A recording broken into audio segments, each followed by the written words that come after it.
कभी कभी जिंदगी का सबसे बड़ा इलाज किसी दवा की शीशी में नहीं, बल्कि हमारी अपनी सांसों, सोच और चेतना में छुपा होता है।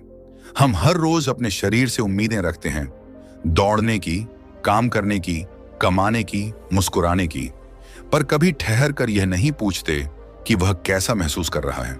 यही गलती ज्यादातर लोग करते हैं। वे अपने शरीर को आदेश देते हैं, संवाद नहीं करते, और जब वह संवाद टूट जाता है तब बीमारी जन्म लेती है। यह कहानी उसी टूटे हुए संवाद को फिर से जोड़ने की है, एक ऐसे इंसान की जिसने अपने भीतर छुपे 3 रहस्यों को जानकर खुद को नया जन्म दिया। आरव एक युवा बैंक अधिकारी सुबह से रात तक फाइलों में डूबा रहता था। हर दिन बस नंबरों, टारगेट्स और मीटिंग्स में बीत जाता। लोग कहते थे, वाह क्या लाइफ है, लेकिन आरव जानता था कि उसकी लाइफ सिर्फ दिखावा है। ऑफिस से लौटते वक्त उसका सिर दर्द से फटता, दिल की धड़कनें तेज हो जाती और रात को नींद किसी दूर के सपने जैसी लगती। कई डॉक्टरों के पास गया, टेस्ट हुए, दवाइयां आईं, लेकिन सब बेअसर। हर गोली बस दर्द को दबाती, मिटाती नहीं। एक रात जब नींद फिर से गायब थी, वह बालकनी में बैठा आसमान देख रहा था। तारे वैसे ही चमक रहे थे जैसे बचपन में देखा करता था, पर अब उनमें कोई चमक उसे छू नहीं पा रही थी। तभी उसने महसूस किया कि अंदर से कोई आवाज कह रही है, तुम्हारा शरीर तुम्हारे साथ नहीं, तुम्हारे खिलाफ लड़ रहा है, क्योंकि तुमने उसे भूल दिया है। वह चौंक गया, मगर उस आवाज ने उसके भीतर कोई चिंगारी जला दी। अगले ही दिन उसने अचानक छुट्टी ली। किसी को कुछ बताए बिना उसने बस एक टिकट बुक की, ऋषिकेश की। उसका मन कह रहा था कि वहां उसे कुछ मिलेगा, कुछ ऐसा जो शहर के हॉस्पिटल और रिपोर्ट्स नहीं दे सके। गंगा के किनारे उतरते ही उसे एक अजीब सी शांति ने घेर लिया। ठंडी हवा के झोंके, मंदिर की घंटियां और बहते पानी की आवाज, सब कुछ जैसे किसी पुराने भूले गीत की धुन बन गए हों। वह एकांत ढूंढते ढूंढते एक शांत घाट पर पहुंचा। वहां एक वृद्ध साधु ध्यान में लीन थे। उनके चेहरे पर ऐसी आभा थी कि आरव बस उन्हें देखता रह गया। कुछ देर बाद साधु ने आंखें खोली, उसकी तरफ देखा और मुस्कुरा दिए, जैसे पहले से जानते हों कि यह युवक उनसे मिलने आने वाला है। आरव ने झुककर प्रणाम किया और बोला, महाराज मैं बहुत थक गया हूं, मेरा शरीर जवाब दे रहा है, मैं क्या करूं? साधु ने धीमे स्वर में कहा, थकान शरीर की नहीं, आत्मा की है। जब मन और शरीर एक दूसरे से कट जाते हैं तब बीमारी पैदा होती है। शरीर खुद को ठीक कर सकता है अगर तुम उसे सुनना सीख लो। आरव ने विस्मय से पूछा, सुनना कैसे? साधु ने पास रखे 3 छोटे पत्थर उठाए, उन्हें अपनी हथेली पर रखते हुए बोले, ये 3 पत्थर 3 रहस्य हैं। जो इन्हें समझ लेता है उसे दवा की जरूरत नहीं पड़ती, शरीर खुद ठीक होने लगता है। आरव की आंखें जिज्ञासा से चमक उठी। कौन से रहस्य महाराज? साधु ने कहा, पहला रहस्य है श्वास, दूसरा विचार और तीसरा भोजन और चेतना का संतुलन। इन्हें जानो, जियो और देखो कैसे शरीर खुद को नया बनाता है।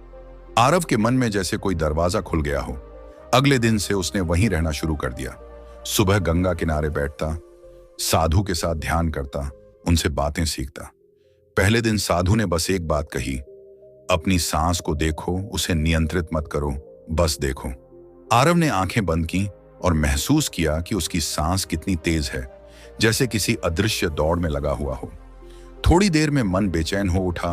उसे लगा कि वह यह नहीं कर सकता, मगर साधु की आवाज आई, रुको, यही तुम्हारा अभ्यास है। तुम्हारा मन भागेगा लेकिन शरीर शांत रहना चाहता है, बस सुनो, देखो। धीरे धीरे उसने महसूस किया कि सांस गहरी होने लगी है, उसका शरीर हल्का लगने लगा। उसने अपने भीतर एक अनोखी लय महसूस की, एक ऐसी लय जो सालों से कहीं खो गई थी। तीसरे दिन जब उसने फिर वही अभ्यास किया तो आंखें बंद रखते हुए उसे लगा कि पूरा वातावरण उसी सांस में समा गया है। हवा की सरसराहट, नदी की धारा, पक्षियों की आवाज, सब कुछ एक ही लय में चल रहा था। उसी पल उसे महसूस हुआ कि उसके भीतर कुछ पिघल रहा है, जैसे कोई जमी हुई ऊर्जा फिर से बहने लगी हो। साधु ने कहा, श्वास जीवन का पहला और अंतिम सत्य है। तुम जन्म लेते हो श्वास के साथ और विदा भी उसी के साथ। जब तुम अपनी सांस को शांत करते हो तो तुम्हारा मन भी शांत होता है, और जब मन शांत होता है तो शरीर खुद जान जाता है कि उसे क्या करना है। दिन बीतते गए और आरव के भीतर एक परिवर्तन होने लगा। उसका चेहरा शांत हो गया, उसकी नींद लौट आई। अब उसे दवाइयों की जरूरत नहीं थी। वह अब हर सुबह सूर्योदय से पहले उठता, गहरी सांसें लेता और महसूस करता कि हर सांस के साथ वह खुद को ठीक कर रहा है। एक शाम आरव ने साधु से पूछा, क्या सिर्फ श्वास से ही सब ठीक हो सकता है? साधु मुस्कुराए, नहीं पुत्र, यह तो बस पहला रहस्य है। जब श्वास स्थिर हो जाए तब मन को देखना शुरू करो। तुम्हारा मन ही तुम्हारे शरीर का मालिक है। वह जो सोचता है वही शरीर बनाता है। उस रात आरव देर तक बैठा रहा। उसने सोचा, अगर मेरा शरीर मेरे विचारों को सुनता है तो मैं उसे क्या संदेश दे रहा हूं? उसे एहसास हुआ कि वह हर दिन खुद से कहता था, मैं थक गया हूं, मैं बीमार हूं, मैं ठीक नहीं हो पाऊंगा। और यही शब्द उसके शरीर की सच्चाई बन गए थे। अगले दिन से उसने यह बदल दिया। अब वह हर सुबह खुद से कहता, मैं स्वस्थ हूं, मैं शांत हूं, मेरा शरीर शक्ति से भरा है। शुरू में यह झूठ जैसा लगा, पर कुछ हफ्तों बाद वही उसके सच बन गए। उसका शरीर मानो उन शब्दों को पकड़ने लगा था। जैसे जैसे उसके विचार सकारात्मक हुए, शरीर में हल्कापन, ऊर्जा और आत्मविश्वास लौटने लगा। साधु ने एक दिन कहा, विचार बीज हैं। अगर तुम डर और चिंता के बीज बोओगे तो बीमारी उगेगी। अगर तुम प्रेम, कृतज्ञता और विश्वास के बीज बोओगे तो स्वास्थ्य खिलेगा। आरव ने उस दिन से अपने विचारों की पहरेदारी शुरू की। उसने महसूस किया कि जब वह किसी से ईर्ष्या करता या गुस्सा करता तो उसका सिर भारी हो जाता। जब वह आभार व्यक्त करता तो भीतर हल्कापन आता। धीरे धीरे उसे एहसास हुआ कि मन की शांति ही असली औषधि है। कभी कभी रात में गंगा किनारे वह सितारों को देखता और सोचता, साधु सही कहते हैं, शरीर कोई मशीन नहीं, यह एक जीवित मंदिर है। जब मन पूजा में हो तब शरीर प्रसन्न रहता है। वह अब जान चुका था कि उसकी तकलीफ दवाइयों की कमी नहीं थी, बल्कि उस जुड़ाव की थी जो उसने खुद से तोड़ लिया था। अब वह हर दिन खुद से जुड़ता, सांसों में, विचारों में और उस शांति में जो साधु की आंखों में चमकती थी। दिन बीतते गए। आरव का चेहरा अब उस नदी की तरह हो गया था जो पहले उफान में थी, पर अब धीरे धीरे अपनी गहराई में उतर चुकी थी। वह हर दिन साधु से कुछ नया सीखता, लेकिन असली परिवर्तन उसके भीतर अपने आप हो रहा था। साधु ने एक दिन कहा, शरीर को ठीक करने की शक्ति तुम्हारे भीतर है, लेकिन यह तभी काम करती है जब तुम अपने मन से लड़ना बंद करते हो। मन और शरीर में प्रेम होने दो। जब तुम खुद से प्रेम करते हो तो हर कोशिका उस प्रेम को महसूस करती है। यही है स्वाभाविक चिकित्सा। उस रात आरव ने ध्यान में बैठकर अपनी आंखें बंद की और पहली बार अपने शरीर को धन्यवाद कहा। धन्यवाद मेरे हृदय, तुमने मुझे इतने वर्षों तक साथ दिया।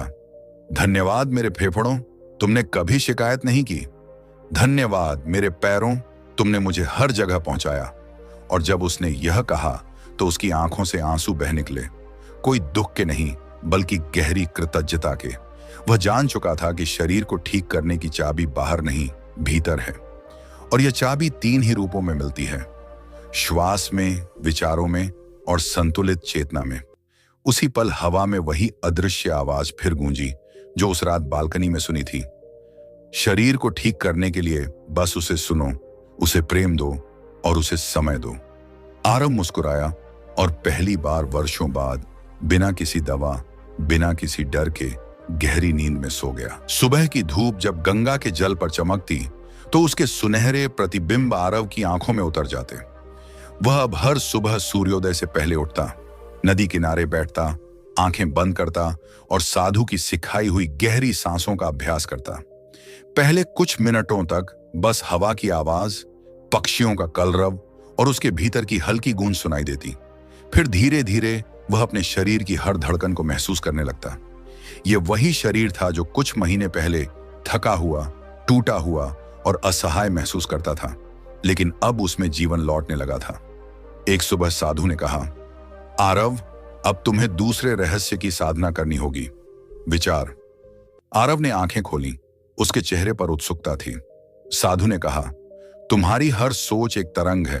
वह तरंग तुम्हारे शरीर की हर कोशिका तक जाती है।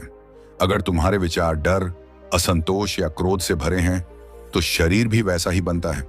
अगर तुम्हारे विचार प्रेम, शांति और विश्वास से भरे हैं तो शरीर उसी स्वरूप को धारण करता है। आरव ने पूछा, पर मैं अपने विचारों को रोकूं कैसे? वे अपने आप आते हैं। साधु मुस्कुराए, उन्हें रोकना मत, उन्हें देखो। जिस तरह नदी में पत्ते बहते हैं उसी तरह विचार भी बहते हैं। तुम नदी नहीं, दर्शक बनो। जो विचार तुम्हें नुकसान दें उन्हें बस पहचानो और जाने दो। उस दिन आरव ने पूरा दिन खुद को देखने में बिताया। सुबह से शाम तक उसने नोट किया कि कितनी बार उसके मन में नकारात्मक सोच आई। कभी किसी की आलोचना, कभी खुद से असंतोष, कभी भविष्य की चिंता। हर बार वह रुकता और खुद से कहता, यह विचार मेरा नहीं, यह बस गुजर रहा है। कुछ दिनों में उसने पाया कि उसका मन अब पहले जैसा उथल पुथल नहीं करता। वह स्थिर होने लगा था। धीरे धीरे उसने खुद के साथ संवाद करना शुरू किया। जब वह सुबह उठता तो अपने शरीर से कहता, आज का दिन अच्छा होगा, मैं शांत हूं, मैं स्वस्थ हूं। ये शब्द अब सिर्फ वाक्य नहीं, मंत्र बन चुके थे। उनका असर उसकी आंखों की चमक और चेहरे की मुस्कान में दिखने लगा था। अब उसे महसूस होने लगा कि हर विचार उसके भीतर एक कंपन बनाता है। जब वह आभार प्रकट करता तो उसका शरीर हल्का लगता। जब वह चिंता करता तो सिर भारी हो जाता। एक शाम साधु ने कहा, तुमने कभी देखा है कि जब कोई व्यक्ति बहुत खुश होता है तो उसका चेहरा कैसे चमकता है? वह चमक दवा से नहीं आती, विचार से आती है। विचारों की शुद्धि ही आत्मा की शुद्धि है। आरव ने महसूस किया कि साधु सही कह रहे थे। जब से उसने अपने विचारों पर ध्यान देना शुरू किया था, उसके भीतर एक अनकही सहजता लौट आई थी। अब वह हर दिन अपने आसपास की चीजों को नए दृष्टिकोण से देखने लगा। वह अक्सर गांव के बच्चों को खेलते देखता और मुस्कुरा देता। पहले वह हमेशा जल्दी में रहता था, लेकिन अब उसके भीतर ठहराव था। उसे एहसास हुआ कि जीवन कहीं बाहर नहीं, उसी पल में है जो वह अभी जी रहा है। हर सांस, हर धड़कन में जीवन की एक नई कहानी लिखी जा रही थी। एक दिन साधु ने उससे पूछा, आरव, तुम्हें पता है कि जब तुम अपने विचारों को प्रेम में बदल देते हो तो सिर्फ तुम नहीं, तुम्हारे आसपास की प्रकृति भी बदल जाती है? आरव ने सिर हिलाया। साधु ने कहा, पौधों को देखो, अगर तुम उनसे प्रेम से बात करो तो वे भी अधिक हरे भरे होते हैं। शरीर भी उसी प्रकृति का हिस्सा है। अगर तुम अपने शरीर से प्रेम करोगे तो वह खुद को ठीक करने लगेगा। उस रात आरव ने ध्यान के दौरान अपने शरीर के हर हिस्से से बात की। उसने महसूस किया कि जैसे जैसे वह प्रेम से संवाद करता है, उसके भीतर की ठहराव ऊर्जा में बदलती जा रही है। उसकी सांसें अब गहरी, लयबद्ध और स्थिर थीं। उसे अब एहसास हुआ कि वह पहले अपने शरीर से नाराज था। उसे दोष देता था कि वह बीमार है, कमजोर है, लेकिन अब वह समझ चुका था कि शरीर कभी दुश्मन नहीं होता। वह तो बस संकेत देता है कि तुमने अपने भीतर कुछ असंतुलन पैदा किया है। अगले दिन जब वह ध्यान से उठा तो उसे महसूस हुआ कि उसकी दृष्टि स्पष्ट हो गई है। रंग ज्यादा जीवंत लगने लगे थे, आवाजें अधिक गहरी और अर्थपूर्ण। साधु ने कहा, यह वही क्षण है जब मन और शरीर एक हो जाते हैं। यही योग है। कुछ दिन बाद साधु ने उसे तीसरे रहस्य की झलक दी। उन्होंने कहा, अब जब तुम्हारी सांस और विचार दोनों शांत हो गए हैं तो अब तुम्हें अपने आहार और चेतना को संतुलित करना सीखना होगा। जो तुम खाते हो वह सिर्फ पेट नहीं, मन को भी भरता है। भोजन की ऊर्जा सीधे विचारों में बदलती है। आरव ने सिर झुकाया और पूछा, तो क्या सिर्फ सात्विक भोजन ही खाना चाहिए? साधु ने कहा, सात्विक भोजन सिर्फ वह नहीं जो शाकाहारी या ताजा हो, बल्कि वह जो कृतज्ञता से ग्रहण किया जाए। अगर तुम भोजन करते समय असंतोष या गुस्से में हो तो सबसे शुद्ध भोजन भी विष बन जाता है। लेकिन अगर तुम कृतज्ञता से खाते हो तो साधारण दाल रोटी भी अमृत बन जाती है। उस दिन से आरव ने भोजन को ध्यान का हिस्सा बना लिया। वह हर बार खाने से पहले कुछ पल रुकता, भोजन को देखता, उसकी सुगंध को महसूस करता और मन ही मन कहता, धन्यवाद, यह भोजन मुझे स्वस्थ बना रहा है। धीरे धीरे उसे एहसास हुआ कि अब उसे ज्यादा खाना नहीं चाहिए, बस उतना ही जितना शरीर मांगे। अब उसका ध्यान भोजन के स्वाद से हटकर ऊर्जा पर चला गया था। कभी जब वह गांव के किसी बच्चे को मुस्कुराते देखता या किसी पेड़ के नीचे ठंडी हवा महसूस करता तो उसे लगता कि हर चीज में जीवन की वही शक्ति बह रही है जो उसके भीतर है।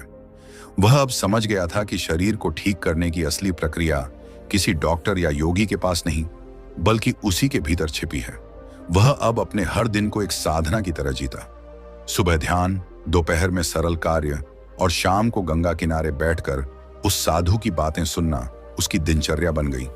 एक दिन साधु ने कहा, तुम्हारा मन अब शांत है, अब तुम देख सकते हो कि तुम्हारे भीतर कौन बैठा है। आरव ने पूछा, कौन? साधु ने मुस्कुराकर कहा, वही शक्ति जो इस ब्रह्मांड को चला रही है। वही जो फूल में खिलती है, नदी में बहती है और तुम्हारे शरीर में जीवन बनकर दौड़ती है। जब तुम उससे जुड़ जाते हो तो फिर बीमारी, डर और अस्थिरता का कोई स्थान नहीं रहता। आरव चुप हो गया। उसके भीतर एक लहर उठी, जैसे उसने उस अदृश्य शक्ति को पहली बार महसूस किया हो। उसे लगा कि उसका शरीर कोई साधारण शरीर नहीं, बल्कि उस ईश्वरीय चेतना का मंदिर है। उसे अब किसी उपचार की आवश्यकता नहीं थी। रात के अंधेरे में वह गंगा के किनारे बैठा और आसमान में तारों को देखा। हवा में वही हल्की ठंडक थी जो उसे पहली रात महसूस हुई थी, मगर अब उसका मन वैसा नहीं था। अब वह शांत था, गहरा था। उसने महसूस किया कि उसके भीतर और बाहर कोई भेद नहीं रहा। सब कुछ एक ही ऊर्जा में डूबा था, वही जीवन की धारा जो हर जगह बह रही थी। उसने आंखें बंद की और भीतर एक आवाज सुनाई दी, तुम्हारा शरीर तुम्हारा मित्र है, उसे बस सुनो। वह मुस्कुराया और उस रात की शांति में खो गया। उसे पता था कि वह अब कभी पहले जैसा नहीं रहेगा। वह अपने भीतर के 3 रहस्यों को जान चुका था, श्वास, विचार और चेतना का संतुलन। इन तीनों ने मिलकर उसके जीवन को न केवल बदला, बल्कि उसे नया जन्म दिया। अब वह जानता था कि शरीर को ठीक करने के लिए दवा नहीं, समझ और प्रेम चाहिए। और जब इंसान यह समझ लेता है तो प्रकृति स्वयं उसके भीतर चिकित्सक बन जाती है। उसके चेहरे पर एक गहरी शांति थी और उसकी सांसें अब किसी मुरझाई हुई जिंदगी की नहीं, बल्कि पूर्ण जागरूकता की थी। उसने आखिरी बार गंगा की ओर देखा और मन ही मन कहा, धन्यवाद, मैंने खुद को पा लिया। गंगा किनारे अब आरव का हर दिन एक साधना बन चुका था। सूरज जब क्षितिज से झांकता, उसकी किरणें पानी पर नाचती और आरव की आंखों में उतर जाती। वह अब उस ऊर्जा को पहचानने लगा था जो हर चीज में बह रही थी। उसके भीतर का दर्द, तनाव, भय सब धीरे धीरे मिट रहे थे। वह समझ चुका था कि बीमारी कोई सज्जा नहीं, बल्कि संदेश है। शरीर तब बोलता है जब आत्मा को अनसुना किया जाता है। अब वह सुनना सीख गया था। एक शाम जब हवा में हल्की ठंडक थी, साधु ने उसे पुकारा। आरव, उन्होंने कहा, अब तुम तीसरे रहस्य की यात्रा पर हो। यह सबसे कठिन और सबसे गहरा है, क्योंकि यह तुम्हारी चेतना और भोजन दोनों से जुड़ा है। जो तुम खाते हो वह तुम्हारा हिस्सा बन जाता है, लेकिन उससे भी अधिक यह मायने रखता है कि तुम खाते समय क्या सोचते हो। आरव चुपचाप सुनता रहा। साधु ने एक पका हुआ आम उठाया और कहा, अगर मैं इसे कृतज्ञता से खाऊं तो यह मेरे भीतर ऊर्जा बनता है। अगर मैं इसे गुस्से या जल्दबाजी में खाऊं तो यह शरीर पर बोझ बनता है। भोजन शरीर को नहीं, मन को भी आकार देता है। इसीलिए कहा गया है, जैसा अन्न वैसा मन। उस दिन से आरव ने हर भोजन को ध्यान का हिस्सा बना लिया। वह खाने से पहले गहरी सांस लेता, अपने भीतर के आभार को महसूस करता और फिर धीरे धीरे हर निवाले का स्वाद लेता। उसने महसूस किया कि अब उसे पहले जैसी भूख नहीं लगती, न ही उसे ज्यादा खाने की जरूरत पड़ती। उसका शरीर खुद बता देता था कि उसे कब और कितना चाहिए। भोजन अब उसके लिए सिर्फ पेट भरने का साधन नहीं, बल्कि आत्मा को शांत करने की प्रक्रिया बन गया था। कभी कभी वह मंदिर के पास बैठकर देखता कि किस तरह लोग प्रसाद लेते समय चेहरे पर मुस्कान रखते हैं। साधु ने कहा, देखो, यही तो अंतर है। जब भोजन प्रसाद बनता है तो वही साधारण अन्न दिव्यता में बदल जाता है, क्योंकि उसमें कृतज्ञता की भावना मिल जाती है। धीरे धीरे आरव का चेहरा चमकने लगा। उसकी आंखों में वह गहराई आ गई थी जो केवल भीतर के संतुलन से आती है। वह अब समझ चुका था कि शरीर को ठीक करने की प्रक्रिया किसी बाहरी उपचार से नहीं, बल्कि चेतना से होती है। हर विचार, हर सांस, हर भोजन उसी प्रक्रिया का हिस्सा है। एक सुबह जब वह ध्यान में बैठा था, उसे भीतर से आवाज आई, अब लौटने का समय आ गया है। उसका मन थोड़ा उदास हुआ। उसे लगा जैसे वह इस शांति के आश्रय को छोड़कर फिर उसी पुराने संसार में जा रहा है। लेकिन साधु ने कहा, यह स्थान तुम्हारे भीतर है आरव, इसे कहीं जाने से नहीं खोया जा सकता। अब तुम्हें दुनिया में जाकर दूसरों को यह राह दिखानी है। वह झुका, साधु के चरणों में सिर रखा। साधु ने उसके सिर पर हाथ रखते हुए कहा, याद रखना, शरीर ईश्वर का मंदिर है। जब तुम उसे प्रेम से छुओ, प्रेम से खिलाओ, प्रेम से चलाओ, तो ईश्वर उसमें प्रकट होता है। बीमारी तभी मिटती है जब मन, शरीर और आत्मा एक हो जाते हैं। यही योग है, यही उपचार है। शहर लौटकर आरव ने वही सादा जीवन अपनाया। अब उसका दिन ध्यान से शुरू होता, फिर सादा आहार, थोड़ा काम और शाम को शांत चिंतन। उसके दोस्त हैरान थे। वह अब पहले जैसा तनावग्रस्त नहीं था। उसके चेहरे पर शांति और स्थिरता थी। किसी ने पूछा, तू कौन सी दवा ले रहा है? आरव मुस्कुराया और बोला, मैं अब सांस लेता हूं, सोचता हूं और प्रेम से खाता हूं। बस यही मेरी दवा है। दिन गुजरते गए और आरव धीरे धीरे दूसरों की मदद करने लगा। जब भी कोई बीमार या परेशान व्यक्ति उससे मिलता, वह उन्हें वही 3 रहस्य बताता जो उसने साधु से सीखे थे। वह कहता, पहला रहस्य है अपनी सांस को पहचानो।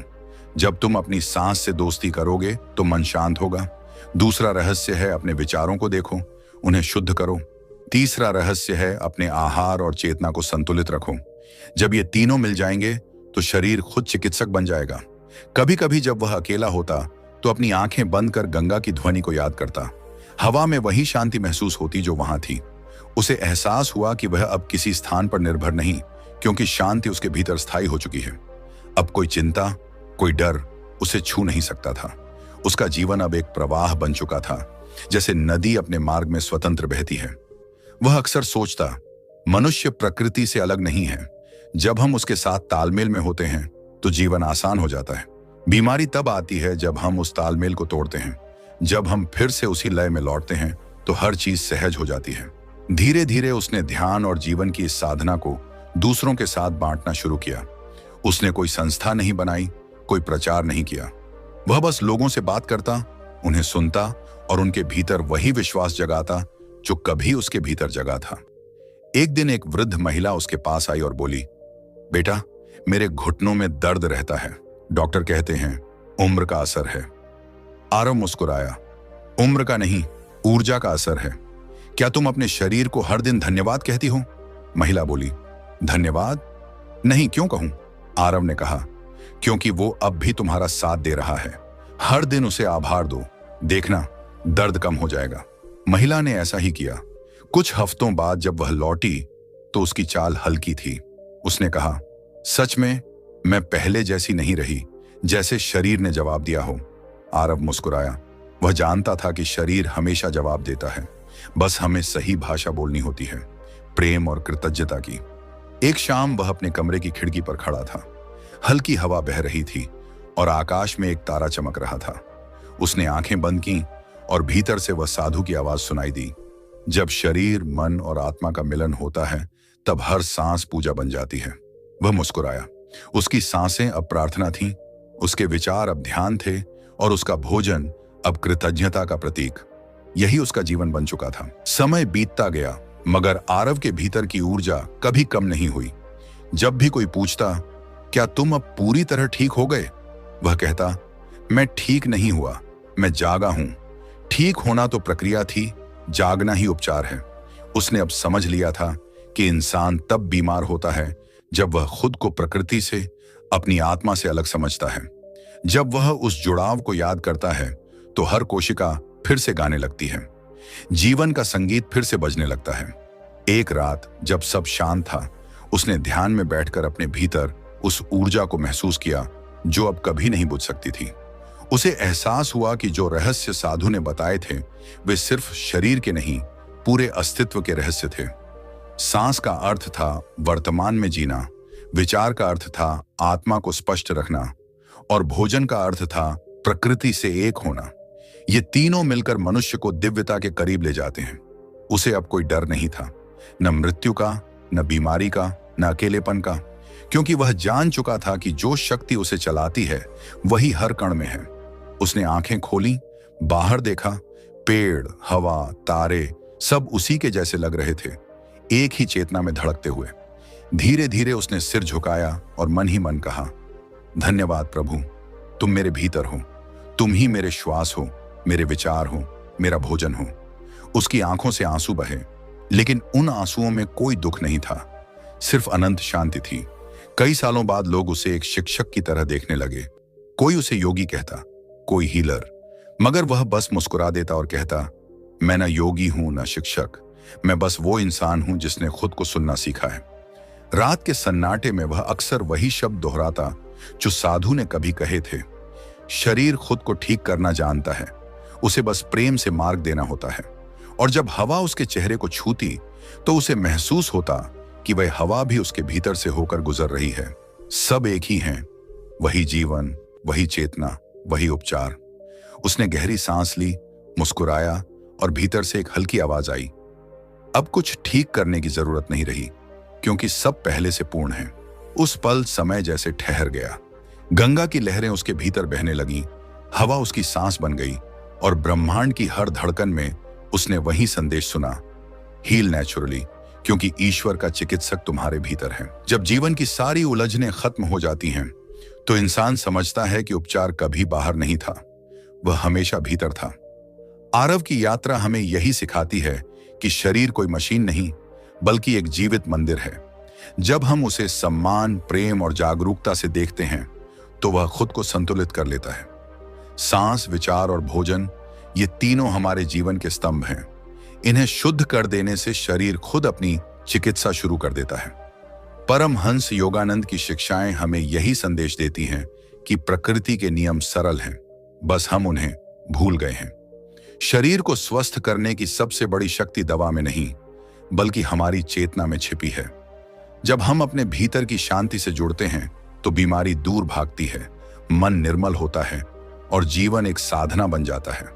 इसलिए खुद को सुनो, हर सांस को महसूस करो, हर कौर को कृतज्ञता से खाओ और हर विचार में प्रेम भरो। यही सच्ची चिकित्सा है, यही योग है, यही जीवन का रहस्य है। जब मन शांत होता है, तो शरीर खुद ठीक होने लगता है। क्या आपने कभी सोचा है कि रसोई में रखा एक छोटा सा नमक का डब्बा आपकी किस्मत बदल सकता है? सुनने में अजीब लगता है ना? पर कई बार जिन बातों को हम मामूली समझकर नजरअंदाज कर देते हैं, वही हमारी जिंदगी के सबसे बड़े रहस्य छिपाए होती हैं। परमहंस योगानंद जी ने एक बार कहा था, समृद्धि सिर्फ बाहरी मेहनत से नहीं आती, वह एक ऊर्जा है जो भीतर से आकर्षित होती है। और उस ऊर्जा को सक्रिय करने के कई सरल पर गहरे उपाय हैं।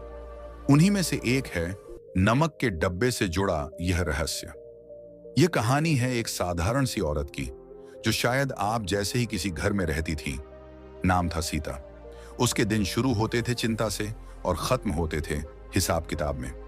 सुबह उठकर चाय चढ़ाती, बच्चों को स्कूल भेजती, पति को दफ्तर के लिए तैयार करती, फिर दिन भर घर के कामों में जुटी रहती। लेकिन हर वक्त उसके दिमाग में एक ही बात घूमती रहती, पैसे की कमी। महीने की सैलरी कब आती और कब चली जाती, उसे खुद नहीं पता चलता था। हर महीने के आखिर में वही हाल, उधार चुकाना है, बिजली का बिल बाकी है, दूध वाले का हिसाब रह गया है। सीता मेहनती थी, ईमानदार थी, पर किस्मत जैसे साथ नहीं देती थी। कभी बच्चों की तबीयत खराब हो जाती, तो कभी अचानक कोई खर्च आ जाता। वह मन ही मन सोचती, भगवान, क्या कभी ऐसा दिन आएगा जब घर में तंगी ना हो, जब थोड़ा सुकून महसूस कर सकूं? कभी कभी उसे लगता जैसे धन उसके जीवन से रुठ गया हो। एक दिन जब वह थकी हारी अपने फोन पर वीडियो स्क्रॉल कर रही थी, तो एक आवाज ने उसका ध्यान खींच लिया। नमक के डब्बे में यह चीज डाल दो, पैसों की कमी कभी नहीं होगी। सीता ने हंसते हुए कहा, अरे ये सब इंटरनेट वाले झूठे नुस्खे हैं। लेकिन पता नहीं क्यों उस दिन वह आवाज उसके मन में गूंजती रही। शाम को उसने वही वीडियो दोबारा खोला। वहां एक व्यक्ति बड़ी श्रद्धा से कह रहा था कि यह उपाय परमहंस योगानंद जी की शिक्षाओं से प्रेरित है और यह अंधविश्वास नहीं, बल्कि ऊर्जा के संतुलन पर आधारित है। सीता को परमहंस योगानंद जी का नाम सुनकर कुछ अपनापन महसूस हुआ। उसने बचपन में अपनी मां से उनके बारे में सुना था, वही योगानंद जी जिन्होंने ऑटोबायोग्राफी ऑफ ए योगी जैसी महान किताब लिखी थी, जिन्होंने पश्चिम में भारत की योग परंपरा का परिचय कराया था। उनकी तस्वीर उसने एक बार मंदिर में भी देखी थी, शांत गहरी आंखें जिनमें अनंत प्रेम और ज्ञान झलकता था। उस रात सीता ने तय किया कि वह योगानंद जी के बारे में और जानेगी। अगले दिन उसने इंटरनेट पर उनके प्रवचन सुनने शुरू किए। योगानंद जी की बातें कुछ अलग ही थीं, न सिर्फ पूजा पाठ की, बल्कि विचारों की शुद्धता की। वे कहते थे, प्रत्येक वस्तु में चेतना होती है। जब हम किसी वस्तु को प्रेम, कृतज्ञता और सकारात्मक भावना से छूते हैं, तो वह भी हमारी ऊर्जा को ग्रहण करती है। सीता को लगा शायद यही वह बात थी जिसे वह अब तक नहीं समझ पाई थी। वह सिर्फ मेहनत कर रही थी, लेकिन भीतर का दृष्टिकोण हमेशा कमी का था। हर काम करते हुए उसके मन में यही चलता था, पैसे नहीं हैं, कैसे होगा? और शायद यही सोच उसकी ऊर्जा को नकारात्मक बना रही थी। योगानंद जी के प्रवचनों में उसने एक और अद्भुत बात सुनी। उन्होंने कहा था, धन केवल नोटों में नहीं बल्कि तरंगों में होता है। जब आपका मन चिंता से भरा होता है तो आप समृद्धि की तरंगों से कट जाते हैं। जब आपका मन विश्वास, प्रेम और कृतज्ञता से भरा होता है तो आप समृद्धि की तरंगों से जुड़ जाते हैं। तो वही तरंगें आपको अपनी ओर खींचती हैं। सीता को लगा जैसे किसी ने उसके भीतर की सच्चाई खोल दी हो। अब वह हर छोटी चीज में नई नजर से देखने लगी। रसोई में जाते हुए भी वह सोचती, हर वस्तु में ऊर्जा है, तो क्या यह नमक भी कुछ कर सकता है? उसी समय उसे फिर वह वीडियो याद आया, नमक के डब्बे का उपाय। अब की बार उसने तय कर लिया कि वह इसे आजमाएगी, लेकिन अंधविश्वास की तरह नहीं, बल्कि विश्वास और समझ के साथ। सीता ने अपनी पुरानी स्टील की अलमारी खोली और उसमें से एक छोटा सा चांदी का सिक्का निकाला, वही जो उसे उसकी मां ने शादी में दिया था। वह सिक्का उसने हमेशा संभाल कर रखा था, पर कभी उसे कोई महत्व नहीं दिया था। अब उसने उसे ध्यान से देखा। योगानंद जी की बात उसके मन में गूंज रही थी। चांदी चंद्र की ऊर्जा का प्रतीक है और चंद्रमा मन का प्रतीक है। जब मन शांत होता है तभी समृद्धि आती है। वह मुस्कुराई और मन में कहा, अगर चांदी शांति की ऊर्जा लाती है तो मैं इसे अपने घर की सबसे शुद्ध जगह पर रखूंगी, और उसके लिए उससे बढ़कर शुद्ध कोई जगह नहीं थी। उसकी रसोई। उसने नमक का डब्बा उठाया, उसे साफ किया, फिर उसमें थोड़ा ताजा नमक डाला। चांदी का वह सिक्का उसने धीरे से उसमें रख दिया और आंखें बंद करके बोली, हे ईश्वर, मेरे घर से अभाव की ऊर्जा को दूर करें, मेरे मन को शांत रखें ताकि समृद्धि की धारा बहती रहे। उसने कोई मंत्र नहीं पढ़ा, कोई पूजा नहीं की, बस सच्चे मन से यह भावना रखी। उस क्षण कुछ अजीब सी शांति उसे महसूस हुई, जैसे कमरे में हल्की ठंडक फैल गई हो। उसने सोचा, शायद मेरा वहम है, लेकिन भीतर कहीं उसे महसूस हुआ कि कुछ बदल गया है। अगले कुछ दिनों में उसने एक चीज नोटिस की। जब वह खाना बनाती तो उसका मन पहले जैसा बोझिल नहीं रहता था। वह अपने हर काम में कृतज्ञता महसूस करने लगी। उसे महसूस हुआ जैसे रसोई में एक नई ऊर्जा है, हल्की, सुकून देने वाली। उसने फिर योगानंद जी का एक और प्रवचन सुना, जिसमें वे कह रहे थे, नमक पृथ्वी तत्व का प्रतीक है। यह नकारात्मक ऊर्जा को सोख लेता है और शुद्धता बनाए रखता है। जब आप इसमें शुद्ध भावना जोड़ते हैं तो यह आपके घर की ऊर्जा को संतुलित करता है। सीता के मन में सवाल उठा, तो क्या मैं सचमुच इस तरीके से अपनी स्थिति बदल सकती हूं?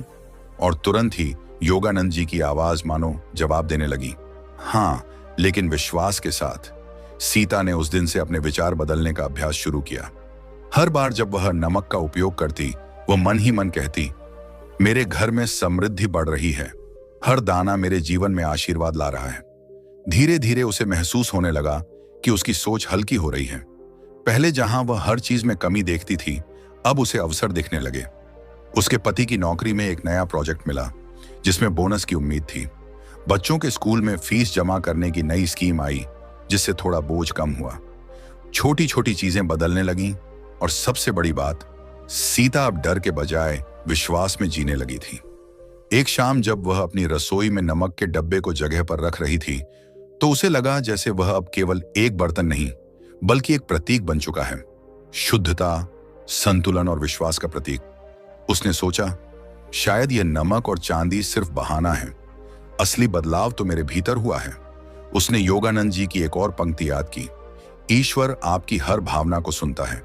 जब आप कृतज्ञता में जीते हैं तो ब्रह्मांड आपको उसी तरंग पर जवाब देता है। धीरे धीरे सीता का घर पहले जैसा नहीं रहा।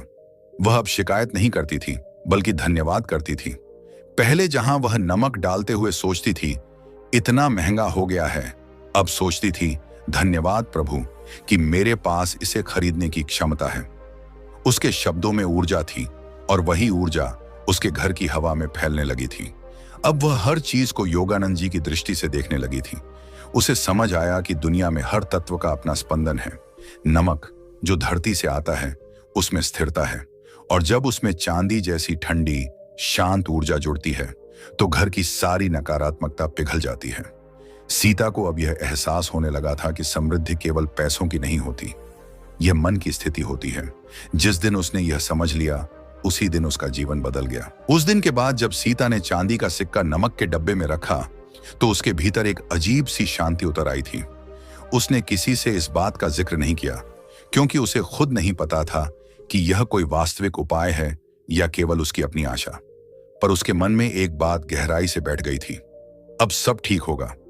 उसने कई बार खुद को यही कहते हुए पाया, जैसे किसी अदृश्य शक्ति ने उसके भीतर विश्वास भर दिया हो।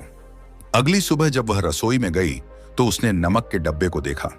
पहले जहां वह हर दिन सिर्फ खाना बनाने के काम में उलझ जाती थी, आज उसका ध्यान उस डब्बे पर टिका रहा। वह सोचने लगी, क्या सचमुच हर चीज में चेतना होती है? उसे याद आया, योगानंद जी ने कहा था कि जब हम किसी वस्तु को कृतज्ञता से छूते हैं तो वह वस्तु भी हमारी ऊर्जा को सोख लेती है। उसने धीरे से डब्बे को उठाया, आंखें बंद की और मन ही मन कहा, धन्यवाद मेरे घर की ऊर्जा को शुद्ध रखने के लिए। वह जानती थी कि यह सुनने में अजीब लग सकता है, लेकिन उसके भीतर कुछ नया जाग रहा था। एक तरह की संवेदना, एक जुड़ाव उन चीजों से जिनके बीच वह रोज रहती थी पर कभी महसूस नहीं करती थी। उसने उस दिन खाना भी अलग मन से बनाया। हर दाल, हर सब्जी को बनाते समय वह अपने परिवार के लिए शुभकामना रखती, जैसे वह केवल खाना नहीं बना रही बल्कि आशीर्वाद पका रही हो। दिन बीतते गए और धीरे धीरे घर की हवा जैसे हल्की लगने लगी। पहले जो अक्सर तनाव और झगड़ों से भरी रहती थी, अब वहां हंसी की आवाजें आने लगी। छोटे छोटे चमत्कार होते गए। पति के ऑफिस में जो काम महीनों से अटका था, वह अचानक मंजूर हो गया। बच्चों की स्कूल फीस भरने के लिए जो चिंता थी, वह किसी तरह बिना कर्ज लिए पूरी हो गई। सीता हैरान थी, पर भीतर कहीं उसे पता था कि यह सब किसी अदृश्य समरसता का परिणाम है। एक दिन दोपहर को वह पड़ोसन राधा के घर गई। राधा हमेशा हंसमुख थी, लेकिन उस दिन कुछ उदास लग रही थी। सीता ने पूछा, क्या हुआ? राधा ने कहा, बस वही, घर के खर्चे बढ़ते जा रहे हैं, पैसा टिकता ही नहीं। सीता मुस्कुराई, जैसे उसे किसी पुराने सवाल का नया जवाब मिल गया हो। उसने धीरे से कहा, एक बात बताऊं, लेकिन मजाक मत उड़ाना। राधा ने हंसते हुए कहा, अब तू भी कुछ टोटका बताने वाली है क्या? सीता बोली, नहीं, टोटका नहीं, बस एक ऊर्जा का तरीका है। और उसने उसे पूरा किस्सा बताया। नमक का डब्बा, चांदी का सिक्का और सकारात्मक भावना। राधा पहले तो मुस्कुराई, फिर बोली, सीता तू भी ना, लेकिन तेरे चेहरे पर जो चमक है वो झूठ नहीं बोलती, मैं भी करूंगी ये। दोनों हंस पड़ी और सीता को महसूस हुआ जैसे उसने किसी और के भीतर भी एक उम्मीद का दीपक जला दिया हो। शाम को जब सीता घर लौटी तो उसने अपने रसोई घर को देखा। दीवारें वहीं थीं, बर्तन वहीं, पर अब उसे सब कुछ जीवंत लग रहा था, जैसे हर चीज में कोई ना कोई कहानी छिपी हो, कोई भावना बह रही हो। उसने नमक के डब्बे को फिर से हाथ में लिया और चुपचाप धन्यवाद कहा।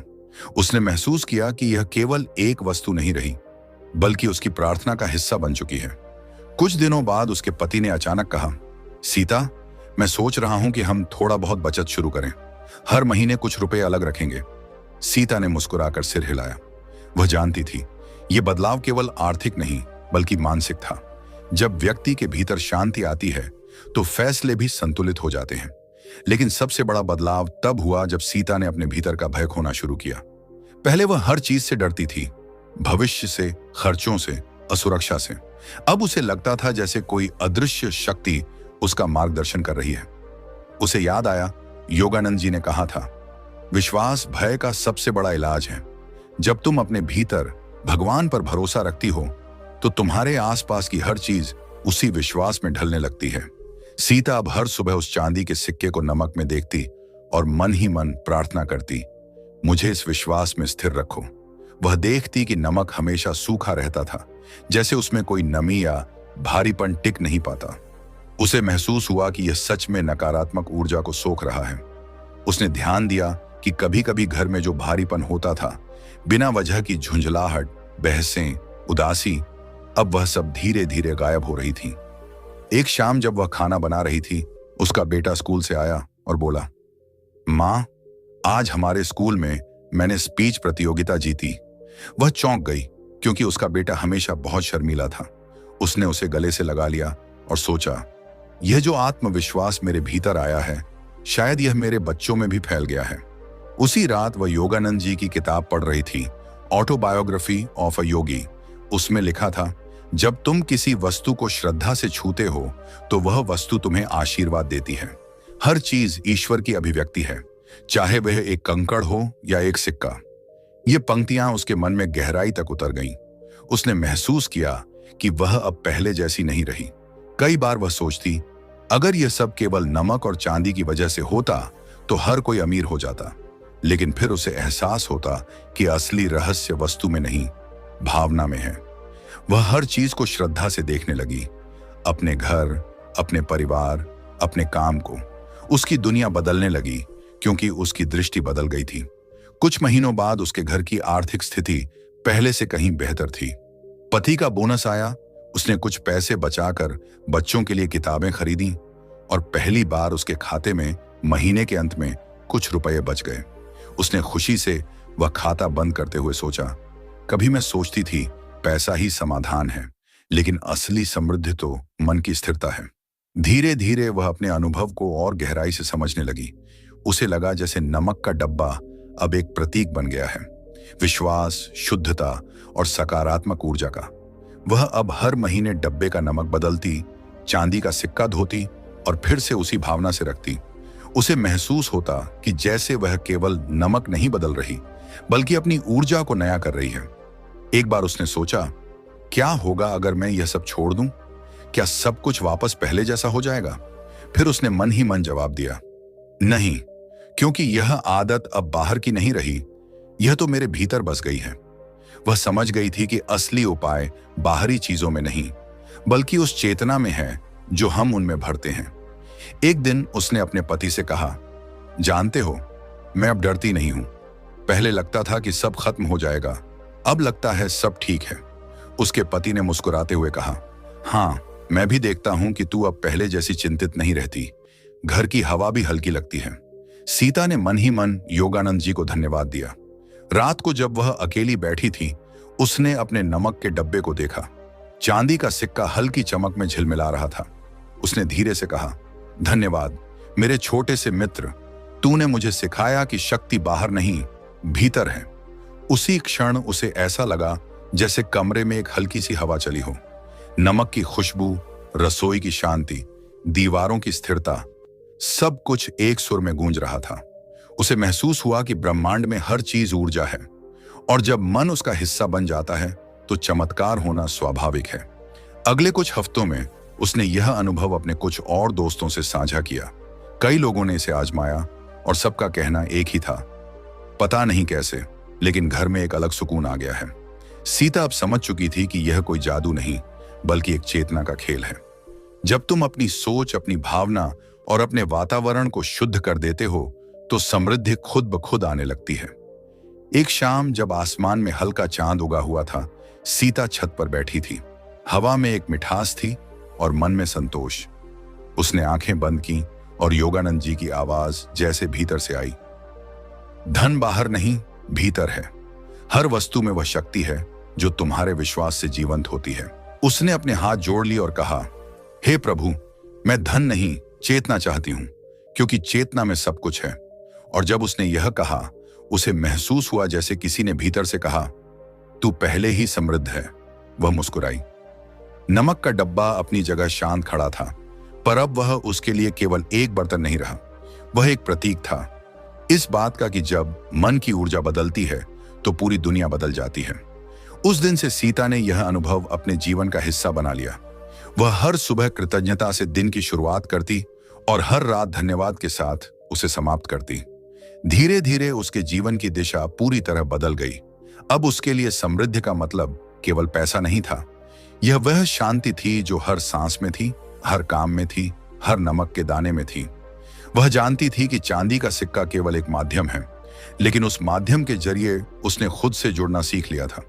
उसे अब किसी बाहरी चमत्कार की जरूरत नहीं थी, क्योंकि उसने अपने भीतर का चमत्कार खोज लिया था। और शायद यही वह बात थी जिसे परमहंस योगानंद जी सिखाना चाहते थे, कि जब तुम अपनी चेतना को ऊंचा करते हो तो ब्रह्मांड तुम्हारे साथ तालमेल बिठा लेता है।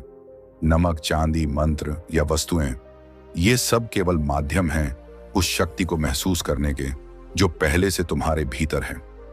सीता अब पहले जैसी औरत नहीं रही।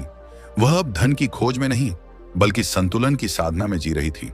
उसे मालूम था कि उसके नमक का डब्बा अब सिर्फ रसोई का हिस्सा नहीं, बल्कि उसके विश्वास का मंदिर है। और जब भी कोई उसे कहता, सीता, तेरा घर तो हमेशा शांत और खुशहाल लगता है, तो वह बस मुस्कुरा देती और कहती, सीता शायद पहले इसलिए जैसी कि नहीं मैंने रही थी। नमक में थोड़ा सा उसके विश्वास चेहरे मिला पर एक दिया है। स्थिरता आ गई थी जो केवल खुशियों से नहीं बल्कि भीतर की शांति से आती है।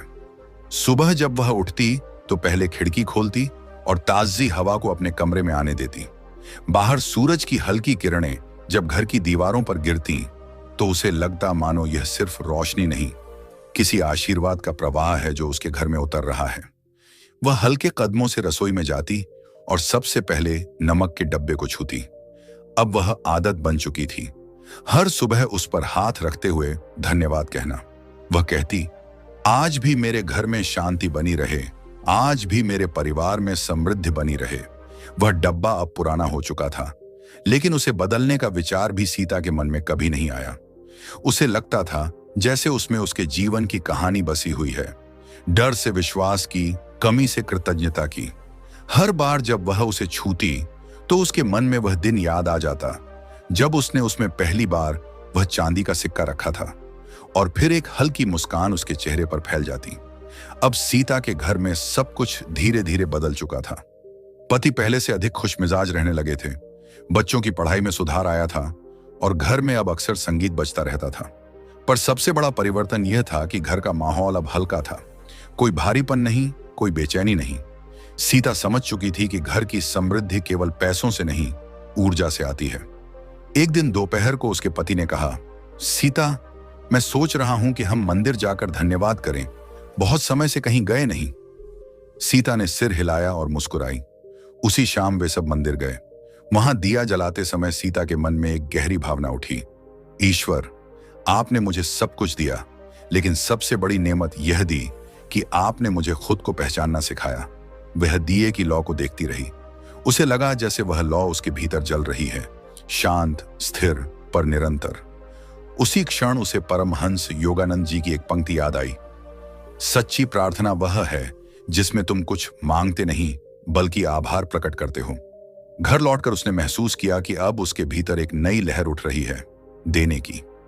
वह सोचने लगी, जिस तरह मुझे इस छोटे से उपाय से शांति मिली, क्या मैं यह बात दूसरों से भी साझा नहीं कर सकती? अगले दिन उसने पड़ोस की कुछ महिलाओं को बुलाया। सब बैठे तो सीता ने बड़ी सहजता से कहा, मैं तुम्हें कोई टोटका नहीं बताने वाली, बस एक अनुभव साझा करना चाहती हूं। और फिर उसने नमक के डब्बे और चांदी के सिक्के की पूरी कहानी सुनाई, कैसे उसने भय से मुक्ति पाई, कैसे उसका घर बदला। पहले सब थोड़ी हंसी, फिर ध्यान से सुनने लगी। किसी ने कहा, सीता, तू जो बोल रही है वो अजीब है लेकिन सच्चा लगता है। किसी ने पूछा, तो क्या सिर्फ इतना करने से पैसा आने लगेगा? सीता मुस्कुराई और बोली, नहीं, पैसा तो मेहनत से आता है, लेकिन समृद्धि भीतर से आती है। जब मन शांत होता है तो धन भी टिकता है। जब मन भय से मुक्त होता है तो अवसर दिखने लगते हैं। यह उपाय मन को शुद्ध करता है और वही असली बदलाव लाता है। उस दिन से कई औरतों ने भी वह उपाय अपनाया और जैसे किसी तरंग की तरह एक एक कर सबके घरों में कुछ न कुछ अच्छा होने लगा। कोई बोली, मेरे पति को प्रमोशन मिला। कोई बोली, मुझे पुराना उधार वापस मिल गया। सीता को लगा यह चमत्कार नमक का नहीं, उस भावना का है जो सबके भीतर जाग गई है। धीरे धीरे सीता एक तरह की साधिका बन गई थी। उसका मन अब बाहरी चीजों पर नहीं अटकता था। उसने योगानंद जी की ओर किताबें पढ़ी, उनके प्रवचन सुने और हर बार उसे लगता जैसे हर शब्द सीधे उसके जीवन से जुड़ रहा है। एक दिन उसने एक वाक्य पढ़ा, धन का उद्देश्य केवल संग्रह नहीं, सेवा है। जब तुम दूसरों के जीवन में रोशनी लाते हो तब सच्ची समृद्धि आती है। यह वाक्य उसके दिल में उतर गया। उसने सोचा, मैं क्या कर सकती हूं? अगले ही दिन उसने पड़ोस के गरीब बच्चों को पढ़ाना शुरू किया। पहले तो 2 बच्चे आए, फिर 5, फिर 10। वह उन्हें सिर्फ पढ़ाई नहीं बल्कि जीवन के छोटे छोटे सिद्धांत सिखाती, साफ मन, आभार और विश्वास। बच्चे उसकी बातें ध्यान से सुनते और मुस्कुराते। वह उनके लिए चाय बनाती और कभी कभी मिठाई में थोड़ा सा वही नमक डालती जो उसके विश्वास का हिस्सा था। उसे लगता जैसे वह केवल बच्चों को नहीं बल्कि अपने भीतर के प्रकाश को भी बांट रही है। और हर बार जब कोई बच्चा मुस्कुराता उसे महसूस होता कि ब्रह्मांड उसका साथ दे रहा है। कुछ महीनों बाद सीता के घर में एक और बदलाव आया। उसके पति ने कहा, सीता, अब हमारी बचत ठीक है, चलो किसी जरूरतमंद की मदद करते हैं। उसने बिना सोचे कहा, हाँ बिल्कुल। उन्होंने तय किया कि हर महीने थोड़े थोड़े पैसे एक वृद्धाश्रम भेजेंगे। जब उन्होंने पहला चेक लिखा तो सीता की आंखें भर आईं। उसे लगा जैसे यह उसकी आत्मा का विस्तार है, उस छोटी सी भावना का परिणाम जो एक दिन नमक के डब्बे से शुरू हुई थी। वह अब समझ चुकी थी कि ब्रह्मांड का नियम सरल है। जब तुम देने लगते हो तो तुम्हारे पास और अधिक आता है, लेकिन यह देने का भाव केवल तब जागता है जब भीतर का भय मिट जाता है, और वह भय मिटाने का पहला कदम है विश्वास। एक रात जब वह छत पर बैठी थी, ठंडी हवा चल रही थी और आसमान में चांद पूरा था। उसने ऊपर देखा और मन ही मन कहा, हे योगानंद जी, अगर आप सच में हैं तो मुझे कोई संकेत दीजिए कि मैं सही रास्ते पर हूं। कुछ ही क्षणों बाद एक हल्की हवा चली और दूर कहीं मंदिर की घंटी बजी। वह मुस्कुराई। यही उसका उत्तर था। धीरे धीरे उसने समझा कि जीवन का हर क्षण, हर चीज, हर व्यक्ति किसी ऊर्जा का हिस्सा है, और जब यह ऊर्जा संतुलित होती है तो जीवन में समृद्धि स्वाभाविक रूप से आती है। उसे अब डर नहीं था, न भविष्य का, न परिस्थितियों का। उसने अपने भीतर एक स्थिरता पाली थी। समय बीतता गया। अब सीता केवल अपने घर की। अगले दिन सुबह जब सूरज उगा तो उसके साथ ही सीता के भीतर एक नई शुरुआत हुई। वह अब केवल अपने घर की सीमाओं में नहीं थी, बल्कि एक ऐसे मार्ग पर थी जहां हर सांस, हर विचार, हर क्रिया में आध्यात्मिकता थी। उसने महसूस किया कि परमहंस योगानंद जी की शिक्षाएं केवल किताबों में नहीं, बल्कि जीवन के हर कोने में हैं, नमक के दाने में, हवा के झोंके में और हर मुस्कान में। उसने अपने जीवन का एक नियम बना लिया, कभी किसी चीज की कमी की शिकायत नहीं करूंगी, क्योंकि ब्रह्मांड में सब कुछ पहले से मौजूद है, बस सही ऊर्जा से जुड़ने की जरूरत है। अब उसके दिन आशीर्वाद से भरे थे। जब कोई उससे पूछता, सीता तू इतना शांत कैसे रहती है, तो वह हंसकर कहती, क्योंकि मैंने नमक में अपना विश्वास मिला लिया है। वह जानती थी कि यह बात शायद सबको समझ ना आए, लेकिन उसके लिए यह सच थी। नमक अब उसके जीवन का प्रतीक बन गया था, न सफेद कणों का, बल्कि शुद्ध चेतना का। और जब कभी वह किसी को देखती जो दुखी या परेशान होता, तो बस एक बात कहती, डरना मत, बस अपने मन में एक चांदी का सिक्का रखो, विश्वास का, और उसे अपने जीवन के नमक में मिला दो। फिर देखना, तंगी नहीं टिकेगी, न मन की और न जीवन की। वह जानती थी कि यह केवल शब्द नहीं, अनुभव था। समय गुजरता गया और सीता बूढ़ी हो गई, लेकिन उसकी आंखों की चमक कभी नहीं गई। बच्चे बड़े हो गए, घर संभाल लिया, पर हर सुबह जब वह उठती तो सबसे पहले वही करती, नमक के डब्बे को छूती और कहती, धन्यवाद। और एक दिन जब वह अंतिम बार खिड़की के पास बैठी थी, सूरज की रोशनी उसके चेहरे पर पड़ रही थी। उसने नमक के डब्बे की ओर देखा, हल्की मुस्कान दी और आंखें बंद कर लीं, जैसे वह किसी अनंत शांति में विलीन हो गई हो। उसके बाद भी जब उसके बच्चे घर की सफाई करते तो उन्हें वही पुराना नमक का डब्बा मिला। अंदर चांदी का सिक्का अब भी था, थोड़ा मध्यम लेकिन जीवंत। उन्होंने उसे उसी जगह रख दिया, और जब भी उसे देखते तो लगता जैसे मां अब भी वही है, उसी प्रेम और ऊर्जा के साथ। वक्त बीतता गया, पर सीता की कहानी अब भी लोगों के बीच गूंजती रही। गांव की औरतें आज भी कहती, नमक के डब्बे में वो चीज डाल दो, पैसों की नहीं, मन की कमी कभी नहीं होगी। और शायद यही परमहंस योगानंद जी की सच्ची शिक्षा थी कि जब तुम वस्तु में चेतना देखना सीख जाते हो तो तुम्हारा जीवन साधारण नहीं रहता। तुम हर सांस में ईश्वर को महसूस करने लगते हो, और वही है असली समृद्धि। भीतर की शांति, बाहर की सहजता और हर परिस्थिति में कृतज्ञता। कहानी यहीं समाप्त होती है, लेकिन वह विश्वास अब भी हर उस रसोई में सांस लेता है जहां कोई सीता की तरह नमक के डब्बे को श्रद्धा से छूता है, क्योंकि वहां सिर्फ नमक नहीं, विश्वास रखा होता है, और विश्वास से बड़ा कोई धन नहीं। सीता की कहानी हमें यह सिखाती है कि समृद्धि केवल पैसों में नहीं होती, यह हमारी सोच, हमारी ऊर्जा और हमारे विश्वास में छिपी होती है। नमक का डब्बा और उसमें रखा चांदी का सिक्का केवल माध्यम थे, प्रतीक थे। वह आशीर्वाद जो हमें यह याद दिलाता है कि हमारे जीवन की शक्ति हमेशा हमारे भीतर ही रहती है।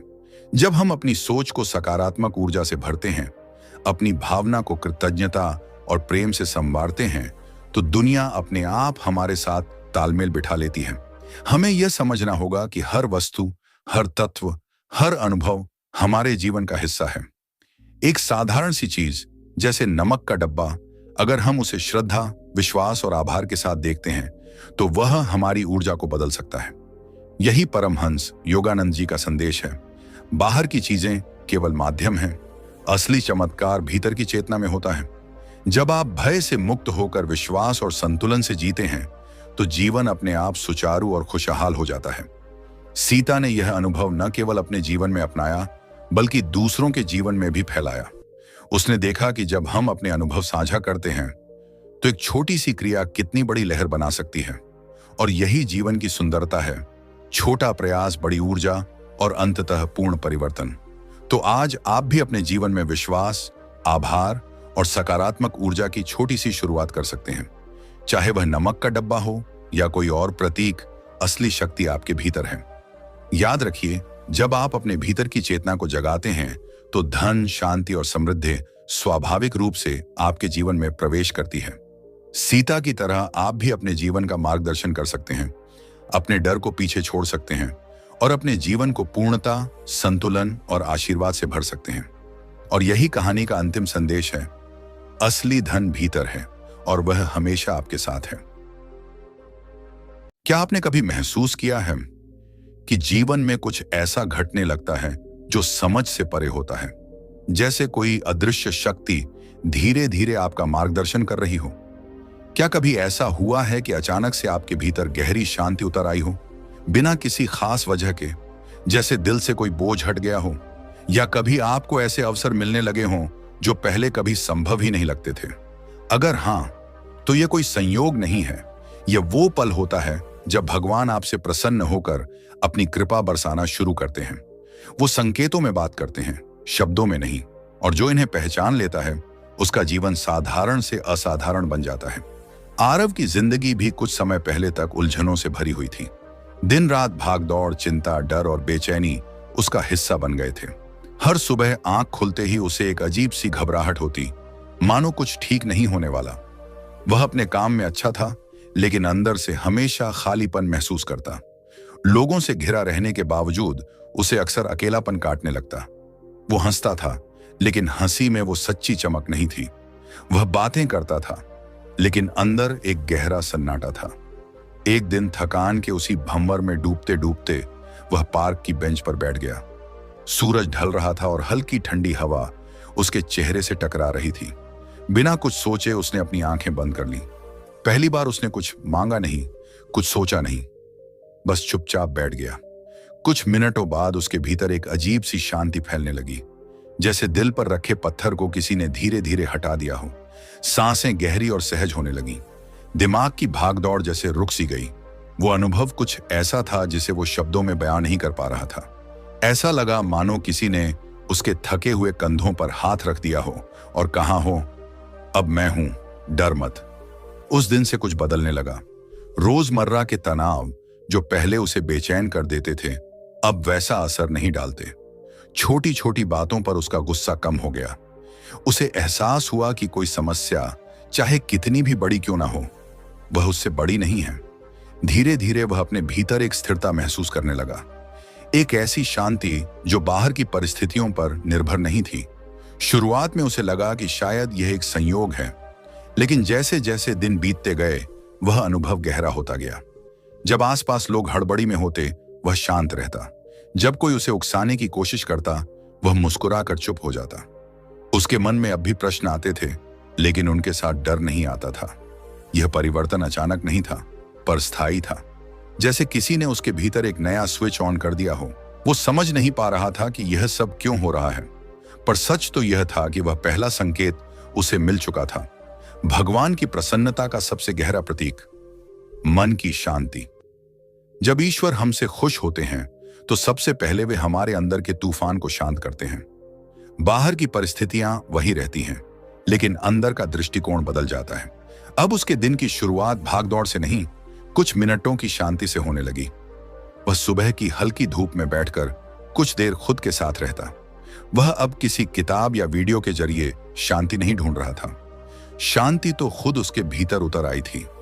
पहले जहां वह बार बार यह सोचता था कि कब अच्छा समय आएगा, अब उसके मन में यह भाव रहने लगा कि अच्छा समय तो अभी है। इस बदलाव ने उसके रिश्तों को भी बदलना शुरू कर दिया। वह अब उतना चिड़चिड़ा नहीं रहा। जो लोग पहले उससे दूर रहते थे वे अब उसकी संगति में सहज महसूस करने लगे। उसकी आंखों में अब एक अलग चमक थी जो दिखावा नहीं थी, बल्कि भीतर से निकली हुई सच्ची रोशनी थी। धीरे धीरे इस शांति ने उसके जीवन में एक और अद्भुत परिवर्तन लाना शुरू किया। पहले जहां उसे लगता था कि हर दरवाजा बंद है, अब वहीं अनदेखे अवसर प्रकट होने लगे। ऑफिस में जहां उसे लंबे समय से प्रमोशन का इंतजार था, अचानक उसे एक नए प्रोजेक्ट की जिम्मेदारी मिली। एक ऐसा मौका जो न सिर्फ उसके कौशल को पहचान दिला सकता था, बल्कि उसके करियर को नई ऊंचाई पर ले जा सकता था। शुरुआत में उसे विश्वास ही नहीं हुआ कि ऐसा भी हो सकता है। पहले वह सोचता था कि ऐसे मौके सिर्फ भाग्यशाली लोगों को ही मिलते हैं, लेकिन अब कुछ बदल चुका था। जिस आत्मविश्वास की कमी वह वर्षों से महसूस कर रहा था, वह अब भीतर से उमड़ रहा था। उसने इस नए अवसर को पूरी लगन से स्वीकार किया। जहां पहले वह डरता था कि अगर गलती हो गई तो, अब वह सोचता था अगर यह मौका मेरे लिए आया है तो जरूर कोई वजह है। और सच में धीरे धीरे सब कुछ उसके पक्ष में होने लगा। जिन कामों में पहले उसे अड़चनें दिखती थीं, वहां अब समाधान खुद ब खुद सामने आने लगे। जिन लोगों से पहले उसे सहयोग की उम्मीद नहीं थी, वे भी मदद के लिए आगे आने लगे। ये सब देखकर उसके सहकर्मी भी हैरान थे। कैसे अचानक एक साधारण सा लड़का इतने बड़े मौके पर चमकने लगा। लेकिन आरव जानता था कि यह उसकी मेहनत के साथ साथ किसी अदृश्य आशीर्वाद का परिणाम है।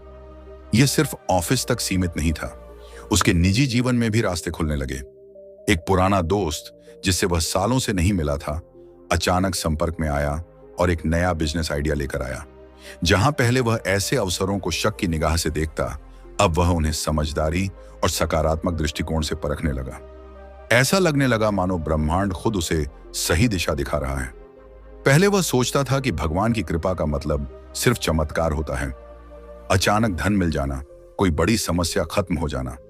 लेकिन अब उसे समझ आने लगा कि असली कृपा उन अवसरों में होती है जो समय पर आपके सामने आते हैं। और जब आपका मन शांत हो, तभी आप उन अवसरों को सही तरह से पहचान पाते हैं। वो वही आरव था, वही दुनिया थी, वही लोग थे। बदला तो सिर्फ उसका अंदरूनी दृष्टिकोण और भगवान की कृपा की अनुभूति। जहां पहले उसे जीवन एक बोझ लगता था, अब वही जीवन उसे एक यात्रा की तरह लगने लगा, जिसमें हर मोड़ पर कोई न कोई नया संकेत छुपा है। एक शाम जब वह अपने कमरे में बैठा दिन भर की बातों पर सोच रहा था, तो उसके मन में एक गहरी कृतज्ञता की भावना उठी। उसे याद आया वह दिन जब वह पार्क की बेंच पर बैठा था, वो क्षण जब उसने कुछ मांगा नहीं था, बस शांत हुआ था। वही क्षण था जब सब कुछ बदलने लगा। उसे अब एहसास हो गया था कि भगवान की कृपा हमेशा हमारे जीवन में होती है, बस हम अक्सर भाग दौड़ में उसे देख नहीं पाते। जब हम अपने मन को शांत करते हैं तो वे संकेत दिखने लगते हैं, भीतर भी और बाहर भी। पहले शांति आती है, फिर अवसर। यही ईश्वर का ढंग है अपनी प्रसन्नता दिखाने का। आरव के जीवन में बदलाव का सिलसिला अब केवल उसके भीतर तक सीमित नहीं था, बल्कि उसके आसपास की दुनिया में भी दिखाई देने लगा था। पहले वह अक्सर ऐसे लोगों से घिरा रहता था जो हमेशा शिकायत करते थे, नकारात्मक बातें करते थे, हर स्थिति में दोष ढूंढते थे। कई बार तो वह खुद भी उन्हीं की तरह सोचने लगता था, क्योंकि जब आप दिन रात ऐसे लोगों के बीच रहते हैं तो उनका प्रभाव आप पर पड़ना स्वाभाविक है। लेकिन अब जैसे जैसे उसके भीतर की ऊर्जा बदली, वैसे वैसे उसकी संगति भी बदलने लगी। यह कोई अचानक हुआ चमत्कार नहीं था, यह धीरे धीरे हुआ, जैसे कोई पुरानी किताब के पन्ने पलटते हैं। जिन लोगों के साथ वह पहले रोजाना घंटों बिताता था, अब उनके साथ उसकी बातचीत अपने आप कम होने लगी। जब भी कोई नकारात्मक माहौल बनता, उसका मन खुद ब खुद वहां से हटने लगता। पहले वह सोचता था कि अगर वह इन बातों में हिस्सा नहीं लेगा तो शायद लोग उसे अलग समझेंगे, लेकिन अब उसे दूसरों की सोच से ज्यादा अपनी आंतरिक शांति की परवाह थी। उसी समय उसके जीवन में कुछ नए चेहरे आने लगे। एक दिन ऑफिस में लंच के समय वह अकेले बैठा था, तभी एक सीनियर सहकर्मी उसके पास आकर बैठी। उन्होंने बस हल्की फुल्की बातें की, लेकिन बातचीत में एक गहराई थी। उन्होंने उससे कहा, तुम्हारे अंदर हाल ही में कुछ बदला है ना? तुम्हारे चेहरे पर अब एक अजीब सी शांति दिखाई देती है। आरव थोड़ा मुस्कुराया। वो महिला आध्यात्मिक दृष्टिकोण रखती थी और उन्होंने उसे ध्यान, आत्मविकास और जीवन को सकारात्मक रूप से देखने के बारे में बातें बताईं। उस दिन से दोनों के बीच एक नई मित्रता की शुरुआत हुई। धीरे धीरे आरव ऐसे लोगों से जुड़ने लगा जो उसे नीचे खींचने के बजाय ऊपर उठाते थे। वे लोग जो शिकायतों में नहीं, समाधानों में विश्वास करते थे, जो हर बात में अच्छाई ढूंढते थे और जो दूसरों की सफलता देखकर जलते नहीं थे बल्कि प्रेरित होते थे। यह बदलाव केवल लोगों में नहीं था, बल्कि यह उसकी ऊर्जा का प्रतिबिंब था। जैसे ही उसकी सोच बदली, वैसे ही ब्रह्मांड ने उसे वैसे ही लोगों से जोड़ना शुरू कर दिया। पहले वह जिन पार्टियों, गपशप या बेकार की चर्चाओं में घंटों बिताता था, अब उसका मन वहां से हटने लगा। अब उसे सुकून उन चर्चाओं में मिलने लगा जहां लोग जीवन के उद्देश्य, आत्मखोज और सकारात्मकता की बातें करते। ये सब देखकर कुछ पुराने दोस्त उससे दूर होने लगे। वे सोचते थे कि आरव बदल गया है, और हाँ, वह सचमुच बदल गया था, लेकिन उस दिशा में जहां उसकी आत्मा को शांति मिलती थी। एक दिन वह एक सेमिनार में गया जहां जीवन के उद्देश्य और दिव्यता पर चर्चा हो रही थी। वहां उसे कई ऐसे लोग मिले जो जीवन को गहराई से समझना चाहते थे। उनकी आंखों में चमक थी, बातों में सच्चाई थी। आरव को लगा जैसे वह अपनी कौम में लौट आया है। ऐसे लोग जो उसे समझते हैं, जिनसे उसे कोई मुखौटा पहनकर बात नहीं करनी पड़ती। वह अब महसूस कर रहा था कि अच्छे लोगों का साथ भगवान की ओर से मिलने वाला एक उपहार है। जब वह खुश होते हैं तो वे आपके जीवन में ऐसे इंसान भेजते हैं जो आपकी आत्मा को ऊंचाई दें, न कि नीचे गिराएं। एक समय था जब वह सोचता था कि अच्छे लोग मिलना मुश्किल है, लेकिन अब उसे समझ आ गया था कि असल में जब आप खुद अच्छे बनते हैं तो अच्छे लोग अपने आप आकर्षित होते हैं। यह कोई जादू नहीं, बल्कि ऊर्जा का नियम है। जैसी ऊर्जा आप फैलाते हैं, वैसी ही ऊर्जा आप आकर्षित करते हैं। यही वह दौर था जब एक नई चुनौती उसके जीवन में आई। एक बड़ा प्रोजेक्ट जिसके लिए कंपनी ने उसे लीडर बनाया था। यह वही अवसर था जिसकी उसे लंबे समय से चाह थी, लेकिन इसके साथ जिम्मेदारी भी बहुत बड़ी थी। टीम में कुछ लोग ऐसे थे जो उसे पसंद नहीं करते थे और उसकी हर गलती का इंतजार कर रहे थे। काम का बोझ बढ़ा हुआ था, समय सीमित था और एक छोटी सी गलती पूरे प्रोजेक्ट को खतरे में डाल सकती थी। शुरुआत के कुछ दिन काफी तनावपूर्ण रहे। बैठकों में तकरार होती, कुछ लोग जानबूझकर उसका विरोध करते। कभी कभी उसे लगता कि वह यह सब संभाल नहीं पाएगा। एक रात वह ऑफिस में देर तक बैठा था। पूरे दिन की भाग दौड़ के बाद वह थक चुका था। उसके सामने कंप्यूटर स्क्रीन पर ढेर सारी फाइलें खुली थीं और दिमाग में सैकड़ों सवाल घूम रहे थे। उसी थकान के बीच उसने अपनी आंखें बंद की और गहरी सांस ली। कुछ ही क्षणों में उसे वही पुरानी शांति महसूस हुई जो पहली बार पार्क में बैठते समय हुई थी। अचानक उसके भीतर एक आवाज सी गूंजी, तू अकेला नहीं है। अगले ही दिन उसने स्थिति को एक अलग नजरिए से देखना शुरू किया। पहले वह समस्याओं पर ध्यान देता था, अब वह समाधानों पर ध्यान देने लगा। उसने अपनी टीम के साथ अलग तरीके से संवाद शुरू किया। विवादों को टालने के बजाय शांत मन से हल निकालने लगा। जहां कल तक माहौल भारी था, वहां धीरे धीरे सहयोग बढ़ने लगा। एक दिन एक बड़ी तकनीकी समस्या आई जिसने पूरे प्रोजेक्ट को रोक दिया। सभी घबरा गए, लेकिन आरव शांत था। उसने तुरंत एक विशेषज्ञ से संपर्क किया, वैकल्पिक रास्ते पर विचार किया और कुछ ही घंटों में समस्या हल कर दी। टीम के सभी सदस्य हैरान थे कि इतनी बड़ी दिक्कत कैसे इतनी आसानी से सुलझ गई। लेकिन आरव जानता था कि यह केवल उसकी बुद्धि नहीं थी, यह उस अदृश्य मार्गदर्शन की देन थी जो अब उसके साथ था। पहले जहां वह किसी भी संकट में घबरा जाता था, अब वह वही संकट एक अवसर की तरह देखने लगा। उसे महसूस हो रहा था कि हर कठिनाई के पीछे भगवान का एक संदेश छुपा है। कभी वे हमें परखते हैं, कभी हमें मजबूत बनाते हैं। और अगर हम घबराने की बजाय शांत मन से स्थिति को देखें तो समाधान हमारे सामने ही होता है। बस हमें उसे देखने की क्षमता चाहिए। एक दिन प्रोजेक्ट में एक ऐसी स्थिति आई जहां एक गंभीर गलती हुई थी और सभी को लगा कि अब काम बिगड़ जाएगा। लेकिन आरव ने सबको शांत रहने के लिए कहा। उसने एक गहरी सांस ली, स्थिति को टुकड़ों में बांटकर समझा और कुछ ही समय में एक ऐसा रास्ता निकाला जिसे देखकर वरिष्ठ अधिकारी भी प्रभावित हो गए। इस पूरे दौरान उसे बार बार एक ही बात समझ में आ रही थी, जब भगवान आपसे प्रसन्न होते हैं तो वे कठिनाइयों को मिटाते नहीं, बल्कि उनमें ऐसे समाधान दिखाते हैं जो सामान्य परिस्थितियों में आप सोच भी नहीं सकते। वे आपके माध्यम से काम करते हैं, आपके जरिए चमत्कार कराते हैं। कुछ महीनों बाद वह प्रोजेक्ट न केवल सफल हुआ बल्कि कंपनी के इतिहास में सबसे तेज पूरा होने वाला प्रोजेक्ट बन गया। आरव को सम्मान मिला, पहचान मिली, लेकिन सबसे बढ़कर उसे एक गहरी सीख मिली। जब आप अच्छे लोगों के बीच रहते हैं और कठिनाइयों में भी शांत रहते हैं तो दिव्य शक्ति आपके साथ खड़ी होती है। अब उसके जीवन में कठिनाइयां खत्म नहीं हुई थीं, लेकिन वह उन्हें पहले की तरह समस्या नहीं मानता था। अब वह जानता था कि हर चुनौती में एक दिव्य संदेश होता है। पहले वह नकारात्मक लोगों के बीच खुद को छोटा महसूस करता था, अब वह सकारात्मक संगति में खिलने लगा था। पहले वह समस्याओं के सामने कांपता था, अब वह उनमें अवसर खोजता था। वह वही आरव था, वही दुनिया थी, वही हालात। बदला तो बस उसका दृष्टिकोण और उसके चारों ओर की ऊर्जा। उसे अब एहसास हो चुका था कि भगवान अपनी प्रसन्नता केवल वरदानों में नहीं दिखाते, वे उसे उन लोगों में दिखाते हैं जिन्हें वे हमारे जीवन में भेजते हैं, और उन समाधान क्षणों में दिखाते हैं जब सब कुछ असंभव लगता है लेकिन फिर भी रास्ता निकल आता है। आरव के जीवन में एक समय ऐसा भी था जब वह हर चीज के लिए शिकायत करता था। अगर बारिश होती तो उसे रास्ते में कीचड़ से परेशानी होती, अगर धूप होती तो गर्मी उसे खलती, अगर किसी काम में सफलता मिलती तो वह सोचता कि यह और बेहतर हो सकता था। उसके भीतर कृतज्ञता की जगह एक अधूरापन भरा हुआ था। लेकिन अब परिस्थितियां बदली थीं।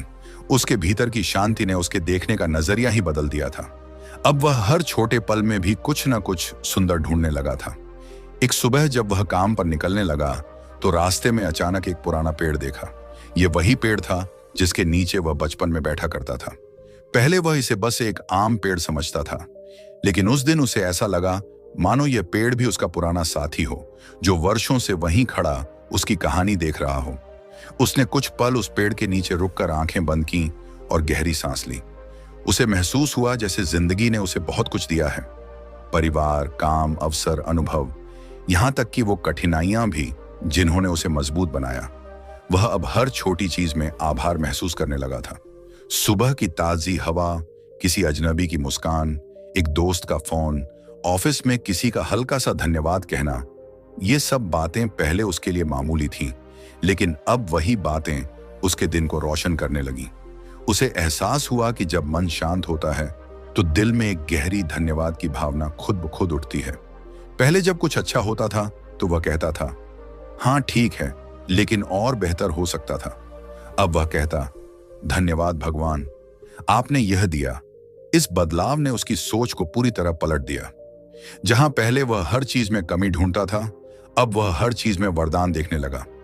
एक दिन वह ऑफिस में काम कर रहा था। एक सहकर्मी ने गलती से उसकी फाइल मिटा दी। पहले वाला आरव शायद तुरंत गुस्से में आ जाता, बहस करता और माहौल खराब हो जाता, लेकिन अब उसने शांत मन से कहा, कोई बात नहीं, हम इसे फिर से बना लेंगे। वह सहकर्मी उसकी इस प्रतिक्रिया से इतना प्रभावित हुआ कि अगले ही दिन उसने आकर कहा, तुम्हारे जैसे लोग बहुत कम होते हैं, तुम्हारी वजह से मुझे अपने व्यवहार पर सोचने का मौका मिला। आरव को समझ आ गया कि कृतज्ञता केवल शब्दों में धन्यवाद कहने से नहीं आती। ये एक दृष्टिकोण है, एक एहसास है जो जीवन की हर स्थिति में झलकता है। जब आप भगवान की प्रसन्नता में जीने लगते हैं तो आप किसी भी परिस्थिति को शिकायत में नहीं, सीख में बदल देते हैं। धीरे धीरे यह भावना उसके हर रिश्ते में उतरने लगी। वह अपने परिवार के प्रति भी पहले से ज्यादा संवेदनशील हो गया। पहले वह घर लौटते ही अपने दिन भर के तनाव को घर वालों पर निकाल देता था, लेकिन अब वह मुस्कुराते हुए दरवाजे से अंदर आता। वह छोटी छोटी चीजों की सराहना करता, माँ के हाथ का बना खाना, पिता की सलाह, भाई की मदद। घर का माहौल जैसे रोशन हो गया था। एक रात वह अपने कमरे में बैठा था। बाहर हल्की बारिश हो रही थी। खिड़की से आती ठंडी हवा उसके चेहरे को छू रही थी। वह बिना किसी खास कारण के भीतर से गहराई में एक शांत आनंद महसूस कर रहा था। न कोई बड़ी सफलता मिली थी, न कोई विशेष घटना हुई थी, फिर भी उसके अंदर एक अजीब सी पूर्णता थी। यह वही कृतज्ञता की भावना थी जो धीरे धीरे उसकी आत्मा में समा गई थी। उसे समझ आ गया था कि जब भगवान प्रसन्न होते हैं तो वे हमें बड़ी चीजें देकर ही नहीं, छोटी छोटी बातों में आनंद महसूस करने की क्षमता देकर आशीर्वाद देते हैं। इस यात्रा के दौरान उसके जीवन में एक और गहरा परिवर्तन आया, एक ऐसा अनुभव जो शब्दों से परे था। पहले वह ईश्वर को केवल प्रार्थनाओं में, मंदिरों में या किताबों में ढूंढता था, लेकिन अब उसे धीरे धीरे एक गहरी अनुभूति होने लगी। मानो उसके भीतर ही कोई शक्ति है जो उसे थामे हुए है। एक दिन सुबह सुबह वह ध्यान में बैठा। कमरा शांत था, बाहर हल्की धूप खिड़की से अंदर आ रही थी। उसने आंखें बंद की और गहरी सांस ली। कुछ ही देर में उसका मन पूरी तरह स्थिर हो गया। विचार आ रहे थे, जा रहे थे, लेकिन वह उनसे जुड़ नहीं रहा था। अचानक बिना किसी प्रयास के उसे ऐसा महसूस हुआ मानो उसके अंदर कोई अदृश्य उपस्थिति है, बहुत गहरी, बहुत शांत, लेकिन साथ ही बहुत शक्तिशाली। ये कोई आवाज नहीं थी, कोई दृश्य नहीं था, पर एहसास ऐसा था जैसे कोई उसे प्यार से गले लगा रहा हो, बिना शब्दों के, बिना शर्तों के। वह अनुभव इतना गहरा था कि उसकी आंखों से अपने आप आंसू निकल आए। वह रो नहीं रहा था, बस उसकी आत्मा जैसे किसी पुराने घर में लौट आई थी। उसे लगा जैसे यह उपस्थिति हमेशा से थी, बस वह ही उसे महसूस नहीं कर पा रहा था। यह कोई बाहरी चीज नहीं थी, यह उसके भीतर ही थी, वही जगह जहां सच्ची शांति और प्रेम रहता है। उस दिन से उसके ध्यान में बैठने का तरीका बदल गया। अब वह ध्यान में कुछ पाने नहीं बैठता था, न ही किसी विशेष अनुभव की खोज में रहता था।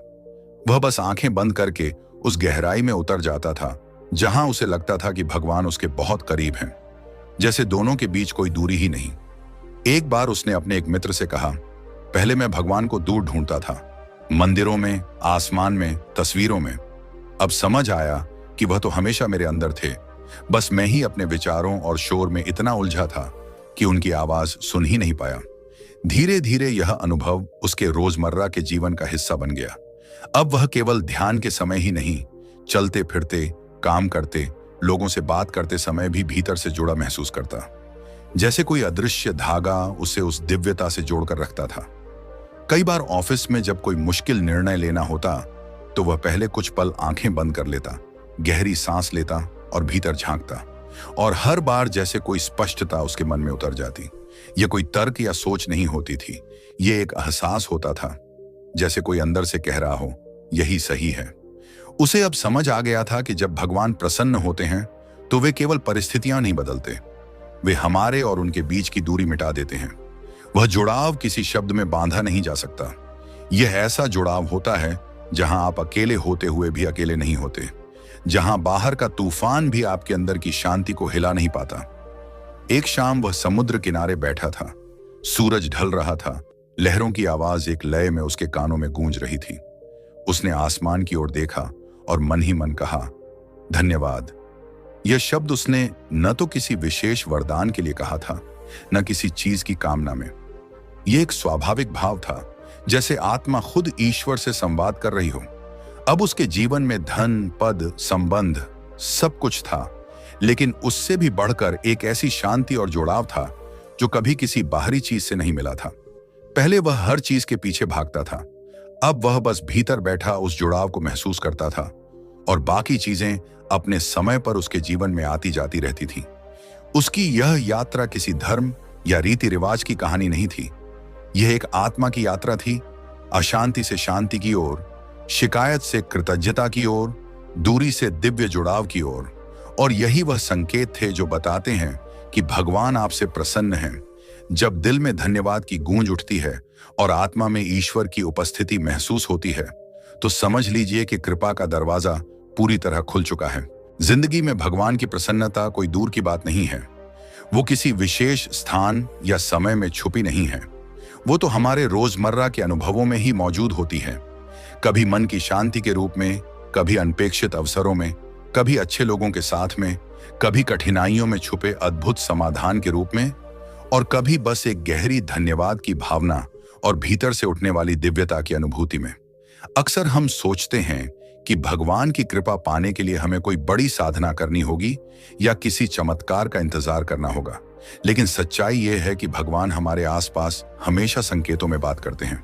वो न शब्दों में बोलते हैं, न जोर से पुकारते हैं, वो धीरे धीरे हमारी आत्मा को छूते हैं। और जब हम इन संकेतों को पहचानना सीख जाते हैं तो जीवन साधारण से असाधारण बन जाता है। अगर आपके जीवन में भी शांति उतर रही है, रास्ते खुलने लगे हैं, अच्छे लोग मिल रहे हैं, समस्याओं में हल दिखने लगे हैं, दिल में कृतज्ञता की भावना उठ रही है और भीतर एक दिव्य उपस्थिति महसूस होने लगी है, तो समझ लीजिए भगवान आपसे प्रसन्न हैं। इस एहसास को संभालिए, इसे रोज महसूस कीजिए और इसे अपने कर्मों से और गहरा बनाइए, क्योंकि जब इंसान और परमात्मा के बीच की दूरी मिटती है तो जीवन सिर्फ जीने के लिए नहीं रह जाता, वह एक दिव्य यात्रा बन जाता है। आपका हर कदम, हर सांस, हर अनुभव भगवान की कृपा का एक सुंदर हिस्सा है। बस दिल को खोलिए और इन संकेतों को महसूस कीजिए।